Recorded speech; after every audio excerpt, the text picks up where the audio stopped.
Hai sahabat pejuang rupiah, apa kabarnya? Salam sehat buat sahabat semua. Kembali lagi dengan aku Henki Andema. Kali ini kembali akan membahas seputar dunia cryptocurrency. Dan video kali ini aku akan bahas mengenai koin Cardano. Buat teman-teman yang penasaran, silahkan tonton sampai selesai. Yang suka jangan lupa like, komen, dan subscribe ya. Baik, tanpa membuang waktu, mari kita mulai pembahasannya teman-teman. Seperti biasa kita awali dulu dengan coin market cap. Terlihat hari ini market crypto di tanggal 6 Desember tahun 2021 turun kembali sekitar 6,10% secara global teman-teman ya. Dimana bisa kita lihat yang sangat mendominasi untuk turun itu yaitu altcoin teman-teman ya. Di sini untuk altcoin ada koreksi sekitar 7%, 6% ya. Terus ada yang 9%, 17% teman-teman, 14%, 12%. Nah, kalau misalkan kita lihat Bitcoin koreksinya hanya 2% teman-teman. Nah, mungkin ada yang bertanya ya, kok bisa sih Bitcoin koreksinya 2% tapi altcoin itu koreksi lebih dalam gitu ya. Nanti akan aku bahas di akhir video teman-teman ya. Aku akan jelaskan kenapa ini bisa terjadi. Nah, untuk saat ini kita fokus dulu ke analisa pembahasan Cardano-nya ya. Saat ini Cardano berada di peringkat 6 dengan harga sekitar 18.800 di CoinMarketCap. Di mana di 24 jam terakhir Cardano turun sekitar 6,35% teman-teman. Dan di 7 hari terakhir turun sekitar 17,96%. Sangat dalam sekali tentunya ya. Nah, kita akan lihat chart untuk Cardano atau ADA di Indodax teman-teman ya. Nah, di sini ya, aku menggunakan chart time frame 1 hari untuk melihat pergerakan dari Cardano.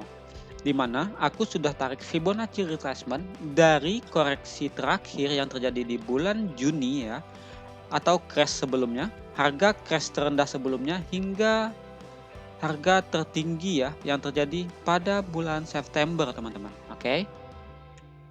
Mungkin teman-teman yang sudah mengikuti aku sejak lama ya, dan juga sudah tonton video aku mengenai pembahasan dari Cardano, tentunya sudah tahu di mana saja titik support dan juga resisten yang sudah aku bahas ya. Nah, yang belum tahu akan aku beritahu hari ini. Oke ya. Nah, sebelumnya kita sempat tertahan teman-teman di area Fibonacci 0.7 teman-teman ya, atau di kisaran harga kurang lebih 21 ribuan. Dan kita sempat menguat hingga harga kurang lebih sekitar 25.000. Sesuai sekali dengan apa yang sudah aku jelaskan di updatean mengenai Cardano sebelumnya teman-teman. Karena aku katakan kita ada potensi melihat Cardano itu menguat hingga kisaran harga 25 ribuan. Dan tentunya hal itu sudah tercapai ya. Nah, selanjutnya setelah kita mengalami penguatan ya, karena Bitcoinnya koreksi dalam juga gitu ya. Karena Bitcoin koreksi ya, di sini kita koreksi crash dalam, hal itu juga berdampak kepada Cardano tentunya ya. Dimana kita melihat Cardano bahkan di hari ini ya, bahkan di dua hari terakhir ini sudah breakdown dari area support Fibonacci 0,7 teman-teman, yang sudah menahan pergerakan Cardano sebelumnya. Nah, tentu hal ini kalau bisa dikatakan kurang baik untuk Cardano saat ini teman-teman ya. Kenapa? Karena bisa dikatakan Fibonacci 0.7 ini sebagai support terkuatnya juga untuk Cardano teman-teman. Dan 2 hari ini kita sudah break dari support tersebut. Tentunya kalau misalkan kita bicara hal yang sudah break teman-teman ya, tentunya kita bisa berpotensi melihat Cardano ini kembali melanjutkan penurunannya teman-teman ya. Nah, untuk koreksi Cardano lanjutannya yang mungkin bisa saja terjadi, tentunya kita masih ada satu tahanan penting sekali untuk Cardano saat ini ya teman-teman. Dimana untuk tahanan terakhir ya, aku katakan tahanan terakhir untuk Cardano teman-teman. Tahanan terakhir Cardano itu aku katakan di area Fibonacci 100 teman-teman ya, di sini, atau di kisaran harga kurang lebih 14.800. Inilah support terakhir atau support terkuat untuk Cardano terdekat saat ini ya. Kenapa ini aku katakan sebagai support terkuat? Karena di beberapa posisi kita di sini terdapat yang namanya resisten teman-teman ya. Tahanan untuk penguatan. Terus yang kedua kita di sini ada tahanan untuk koreksi teman-teman. Ya, dia yang dikatakan sebagai support. Yang ketiga di sini juga kita tertahan ya. Di sini sebagai support. Yang keempat kita tertahan kembali ya di bulan April. Terus kita juga tertahan dari koreksian pada bulan Mei, teman-teman.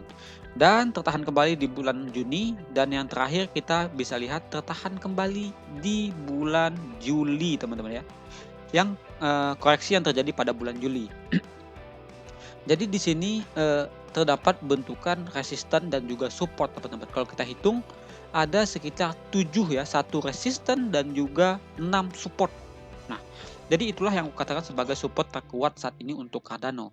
Dan kita masih bisa atau berpotensi melihat Cardano melanjutkan koreksi hingga area tersebut, teman-teman. Ya. Nah, hingga area tersebut di mana kita bisa lihat bahwasanya setelah kita break dari area support Fibonacci 0,7, kita tidak melihat lagi area support, teman-teman. Selain area support Fibonacci 100 ya. Ini untuk time frame yang lebih besar, teman-teman ya. Dimana aku tarik tadi dari koreksi terakhir atau crash terakhir, harga penurunan terakhir crash di bulan Juni hingga penguatannya. Jadi, kalau teman-teman bertanya bagaimana sebaiknya saat ini, ya buat teman-teman silahkan tunggu ya, kalau mau beli ya, mau buy ya tunggulah di area supportnya teman-teman. Itu yang paling tepat dan juga yang paling baik untuk saat ini ya. Dan apabila teman-teman yang mungkin sudah ada trading ya dan juga sudah ada posisi untuk Cardano-nya, ya mungkin aku akan buatkan lagi analisa potensi penguatan yang bisa terjadi untuk Cardano-nya ya. Nah, oke. Jadi kalau teman-teman bertanya supportnya di mana, ya sudah di harga 14.800 hingga 15 ribuan kurang lebih, teman-teman ya. Itu adalah area support Cardano saat ini. Karena kita sudah break dari area support terpentingnya yaitu di Fibonacci 0,7. Oke. Nah, di sini aku buatkan lagi ya. Aku buatkan lagi satu pola yang saat ini penting sekali untuk Cardano ya. Dimana setelah kita mengalami penguatan teman-teman hingga harga kurang lebih 43 ribuan ya ATH sebelumnya, kita setelah itu mengalami koreksi atau crash yang lumayan ya. Kalau kita hitung, kalau kita ukur teman-teman, dari ATH-nya itu kita sudah koreksi sekitar 57% teman-teman untuk Cardano ya. Nah, seandainya teman-teman ada yang beli di atas di pucuk, tentunya aset teman-teman sudah berkurang sekitar 56% ya. Nah, seandainya di sini kita bisa lihat Cardano membentuk pola yang namanya descending channel teman-teman ya. Jadi pola descending channel ini datangnya dari penguatan, terus kita koreksi ke support, menguat kembali ke area resistennya, dan saat ini kita dekat sekali dengan area supportnya teman-teman. Ya, oke. Nah, kita bisa saja melihat Cardano ini kan di sini kita sudah break ya dari area support Fibonacci 0,7. Bisa saja kita untuk 2, 3, 4 hari ke depan kita bisa melihat Cardano ini untuk menguat dulu teman-teman. Ya, minimal untuk retest dulu lah gitu ya. Retest dulu untuk ke area support yang sudah dijebol. Apabila ini gagal untuk penguatan kembali ya atau gagal untuk break kembali ke atas supportnya, bukan tidak mungkin kita bisa melihat Cardano itu lebih dalam untuk koreksiannya, di mana kita bisa lihat Cardano turun ke area Fibonacci 100-nya tadi, atau juga kita bisa melihat Cardano kembali koreksi hingga area support yang terbentuk dari pola descending channel ini teman-teman ya. Oke, kurang lebihnya seperti itu untuk skenario lanjutan koreksi dari Cardano-nya. Nah, apabila nantinya kita ya benar-benar terkonfirmasi gagal kembali menguat dan kita break dan juga kita down kembali ya, kita koreksi kembali hingga area Fibonacci 100-nya, bukan tidak mungkin kita bisa memantul di sini teman-teman ya. Memantul dan juga nanti kita bisa melihat Cardano kembali menguat hingga area supportnya teman-teman ya. Itu untuk skenario yang pertama ya, untuk penguatan untuk Cardano-nya. Dengan catatan tadi, haruslah bisa bertahan di area support terpenting terakhirnya ini ya, di harga 14.800 hingga 15 ribuan. Oke. Nah, pertanyaannya apakah kita bakal ke sana? Belum pasti teman-teman ya. Bisa saja kita tertahan di harga saat ini ya. Bisa saja kita hanya koreksi hingga harga saat ini. Itu bisa saja. Oke. Nah, tapi kalau misalkan kita bicara mengenai support yang sudah dijebol, biasanya di histori-histori sebelumnya itu bakal melanjutkan koreksi ke area supportnya. Itu yang biasa terjadi teman-teman. Nah, kita lanjutkan untuk potensi yang lainnya teman-teman ya. Seandainya kita koreksinya itu hanya menyentuh area ini teman-teman ya. Di harga saat ini kita ini adalah konfirmasi untuk tahanan terakhirnya. Dan mungkin di 1, 2, 3 hari ke depan kita bisa menguat dan berhasil break kembali teman-teman di atas support yang sudah dijebol ya. Jadi support yang dijebol ini bisa dikatakan saat ini sebagai resistennya teman-teman ya. Jadi apabila kita bisa menguat kembali dan bisa break dari area resistennya, bukan tidak mungkin kita bisa melihat Cardano ini kembali menguat teman-teman ya. Ini adalah kabar baik tentunya kalau misalkan kita bisa kembali break dari area resistennya teman-teman, atau area support yang sudah dijebol tadi ya. Nah, itu untuk skenario penguatan dari Cardano teman-teman. Nah, kita bisa ukur nih ya. Kita berandai-andai dulu ya. Ini analisa, karena analisa itu tidak ada yang pasti teman-teman ya. Anggap saja untuk saat ini kita koreksi terakhirnya dan kita tidak melihat lagi koreksi lanjutan ya. Anggap saja harga ini adalah harga bottom untuk koreksi saat ini. Kita bisa analisa untuk penguatan dari Cardano ya. Aku tarik dari penguatan terakhir teman-teman hingga koreksian yang terjadi hari ini ya. Nah, kurang lebih seperti itu. Aku coba hapus dulu semuanya ya. Di sini aku hapus dulu untuk Fibonacci yang besarnya ya, supaya kita bisa lihat. Oke. Nah, kalau kita tarik Fibonacci, teman-teman, kita memiliki potensi ya. Kita memiliki potensi untuk melihat Cardano ini kembali menguat, teman-teman. Ya. Oke. Sebentar aku gambarkan lagi untuk area Fibonacci-nya, kurang lebih seperti ini. Nah, kalau misalkan kita perhatikan ya, seandainya kita bisa menguat kembali dan kita berhasil break ya dari area resisten yang saat ini terdekatnya, yaitu di area Fibonacci 0.7 tadi teman-teman. Di sini ya, Fibonacci yang lebih besar tadi. Dan kalau misalkan kita lihat area Fibonacci yang terkecilnya itu di area Fibonacci 0.3 teman-teman ya. Area Fibonacci 0.3. Oke, aku buatkan seperti ini saja supaya bisa lebih dilihat di sini ya. Nah, seandainya kita bisa menguat teman-teman ke atas dari support atau resisten ini, bukan tidak mungkin kita bisa melihat Cardano itu kembali menguat lebih jauh teman-teman ya. Jadi inilah yang harus dilakukan Cardano saat ini apabila kita ingin melihat Cardano melanjutkan penguatannya teman-teman ya. Jadi sangat-sangat harus dipantau untuk Cardano-nya ya. Itu untuk skenario apabila Cardano ingin kembali melanjutkan penguatan. Tentunya harus bisa melewati area resisten ya, baik itu Fibonacci 0.7 yang kita tarik tadi dari harga terendah hingga harga tertinggi, ataupun juga area resisten Fibonacci 0,3 yang kita tarik dari penguatan yang terjadi pada tanggal 2 Desember hingga koreksi yang terjadi hari ini teman-teman. Oke. Tentunya kalau misalkan kita bisa break, kita bisa saja melihat Cardano ini menguat hingga area resisten teratas dari pola descending channel ini teman-teman. Itu untuk skenario potensi penguatan dari Cardano teman-teman ya. Akan tetapi kalau misalkan teman-teman bertanya ke aku pribadi, menurut aku seperti apa pandangannya? Kalau menurut aku pribadi, tentunya mungkin Cardano ini haruslah mencoba retest dulu ya. Retest dulu minimal ke area Fibonacci 0,7-nya ya. Jadi kita harus retest dulu ke area support yang sudah dijebol. Apabila benar-benar kita tidak kuat kembali naik, ya untuk potensi koreksinya ini aku rasa sekitar 60% bisa terjadi teman-teman. Oke. Itu untuk analisa aku pribadi. Jadi 55% aku katakan Cardano masih bisa koreksi ya. Dan 45% kita bisa melihat Cardano menguat kembali. Itu untuk analisa saat ini ya. Jadi apakah itu pasti? Belum tentu teman-teman. Jadi silakan analisa ulang lagi ya. Jadi tetap do your research, itu wajib dilakukan teman-teman ya. Oke. Nah, selanjutnya kita akan lihat ya, kenapa altcoin ini lebih dalam koreksinya ketimbang Bitcoin-nya ya. Kita akan lihat. Teman-teman perhatikan ya. Saat ini kalau kita perhatikan teman-teman, ini aku gunakan time frame 1 hari ya di Indodax ya, atau di Binance ya, di Binance. Di Indodax juga karena aku belum buka ya sudah kita buka di Binance saja ya. Nah, teman-teman perhatikan untuk candle ya 2 hari terakhir, satu candlenya itu memang kita katakan sebagai candle hijau ya di sini. Kita menguat, tapi kita gagal mempertahankan supportnya.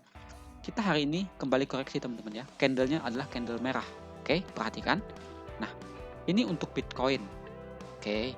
Dan kalau kita perhatikan untuk altcoin-nya ya atau Bitcoin dominance ya, perhatikan Bitcoin dominannya seperti apa untuk chart 1 harinya. Nah, aku bukakan dahulu untuk chartnya. Teman-teman perhatikan sekali lagi untuk chart dari Bitcoin dominan ya.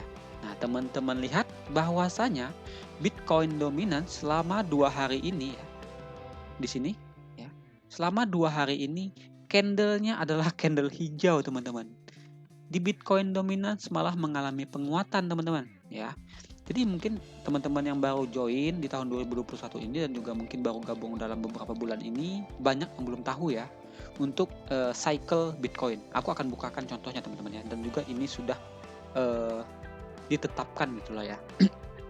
Nah, di sini ada cycle Bitcoin dominance ya. Kita langsung bahas saja. Apabila Bitcoin dominance naik ya, terus Bitcoin price-nya juga naik, maka dampaknya ke altcoin itu adalah downtrend ya, atau turun, itu koreksi untuk altcoinnya. Nah, itu yang pertama. Tapi di sini kan kita lihat Bitcoin turun, Bitcoin dominannya naik. Nah, kita lihat ketika Bitcoin dominan naik ya, Bitcoin dominan naik, Bitcoin price-nya itu turun, maka dampaknya ke altcoin sangatlah luar biasa, teman-teman. Bahkan kita di sini bisa dikatakan fase dump gitu ya. Di fase dumpnya altcoin. Ini yang saat ini terjadi, teman-teman. Nah, disinilah kita bisa katakan bahwasanya kenapa altcoin itu banyak yang dump, teman-teman, atau koreksi lebih jauh ketimbang Bitcoinnya. Karena kita dalam fase kedua ya. Fase kedua yaitu Bitcoin dominance naik, Bitcoin price-nya turun, bahkan altcoinnya ini fase dump. Oke? Nah, setelah ini kita barulah masuk ke cycle yang ketiga, teman-teman. Nah, ketika Bitcoin dominance naik, terus Bitcoin price-nya ini bisa dikatakan cenderung sideways, contohnya seperti ini ya. Nah, kita kan saat ini berada koreksi ya.